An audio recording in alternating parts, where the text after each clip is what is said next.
And now to unpack this for us, we are now joined via Zoom by Thembisa Fakude, Senior Research Fellow at Africa-Asia Dialogues. Thembisa, thank you so much for joining us here on the late edition. Of course, we are seeing developments coming out of Niger, and of course, we know that that meeting by ECOWAS is expected to take place tomorrow. This is after, the junta defied that order to reinstate President Bazoum. What can we expect from that meeting?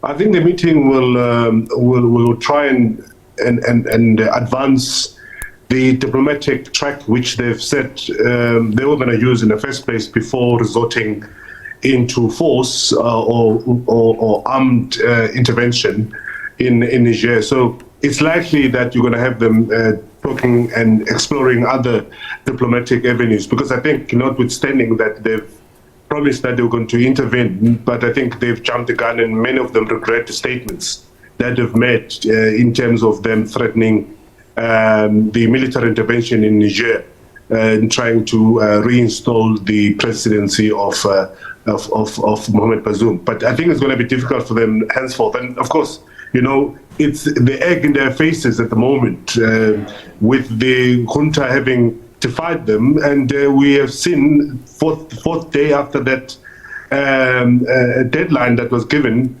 by ECOWAS, we see nothing happening. Instead, what we're seeing the junta going around lobbying support, and pictures are emerging now of very widespread support of the junta in Niger. One can also ask, when we look at the situation, there is now talk of military force. What is the likelihood, of that decision being taken by that meeting tomorrow?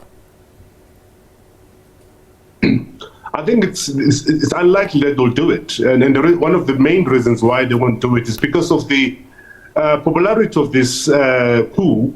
I mean, people have started talking about the good coups and the bad coups, and this one is regarded as a good coup because of the large support it enjoys in Niger. So it's going to be very difficult for ECOWAS to go against the will of the people, even though, of course, we know that Mohamed Bazoum was democratically elected. But what we've seen so far, we've seen a large support of people, supporting Abdurrahman Tiani and his junta in this regard. So it's going to be very difficult for ECOWAS to go against that very popular support in terms of them intervening militarily in Niger. But the other thing, of course, is that there is a widespread resentment of the French and the Western former imperialist powers in Niger. And I think the ECOWAS will also be very careful not to entrench itself or to be seen to be aligned with the Western powers or the imperialist powers, because that might also impact on their own popularity and legitimacy within the region. And Thembisa, you say that the junta have indeed gained a lot of popularity there, but one would say that there were no elections held in that country to officially install the junta as, of course, who will run the country. Do you think that this is why they defied that order to reinstate the president within 7 days? Well, it's true. I mean, Mohamed Bazoum is one of the very few in the Sahel who's been democratically elected. We all agree. But as I've said, there's been literature that's emerging now about the bad coups and the good coup, and the popularity of this coup has made him look like an illegitimate leader, notwithstanding, of course, that he was installed legitimately. But I think what makes things even worse and complicates things even further is the advent of the Wagner Group and the Russians in Niger at the moment.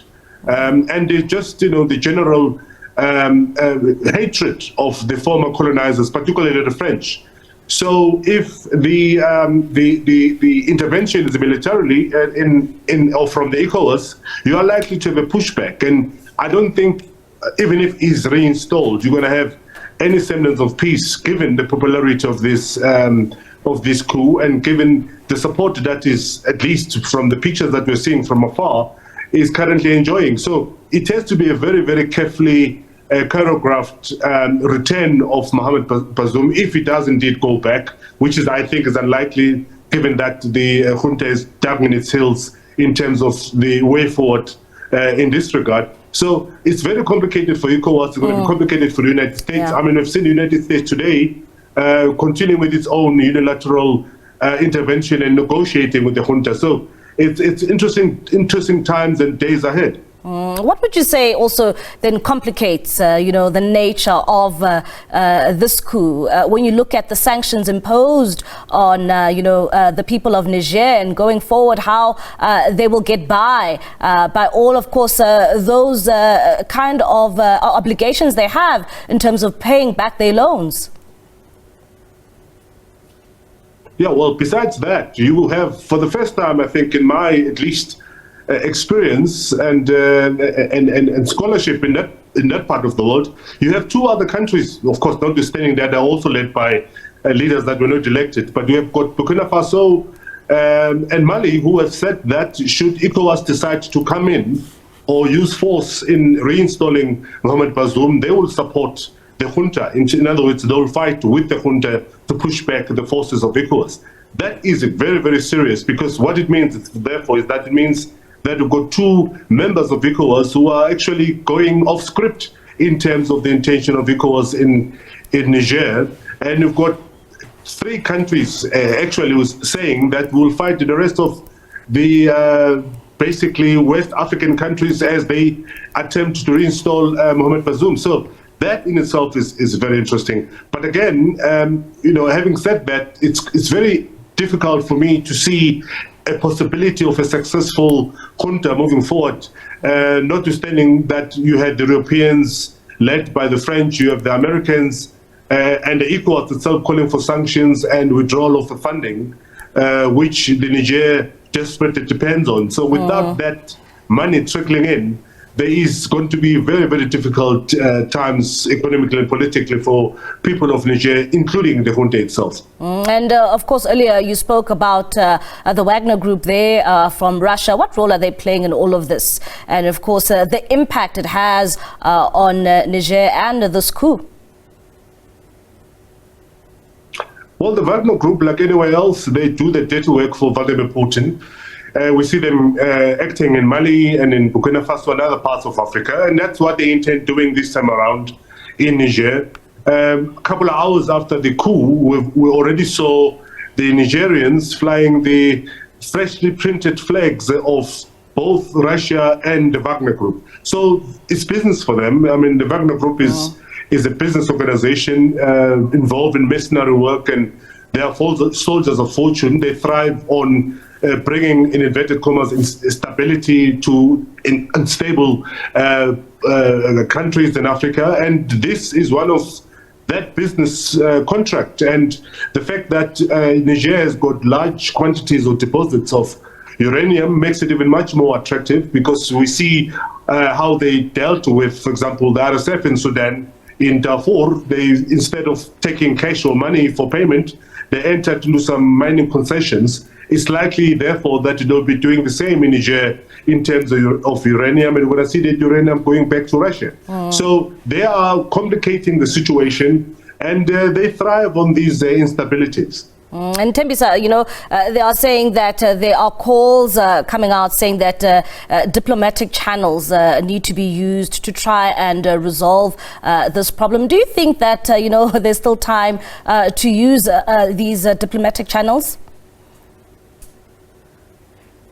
I think there's still time, and I think the only platform, as far as I'm concerned, that can save the day, because one, ECOWAS has misspoke, threatened to intervene militarily, and they have not done so since the deadline, which means therefore that I don't think any diplomatic language will succeed at the moment between themselves and the Nigerians. So the only platform that I think might be able to assist this time around will be the African Union, because the African Union at least has been having an arm's length kind of approach or engagement with the Nigerians in this regard. So they might just have to take over from ECOWAS and the Americans, and I think we're likely, or the junta at least, is likely to listen to the African Union. So let's have to wait and see what's going to happen. But I think the Americans at the same time are also kind of, moving ahead in terms of trying to push for a diplomatic solution.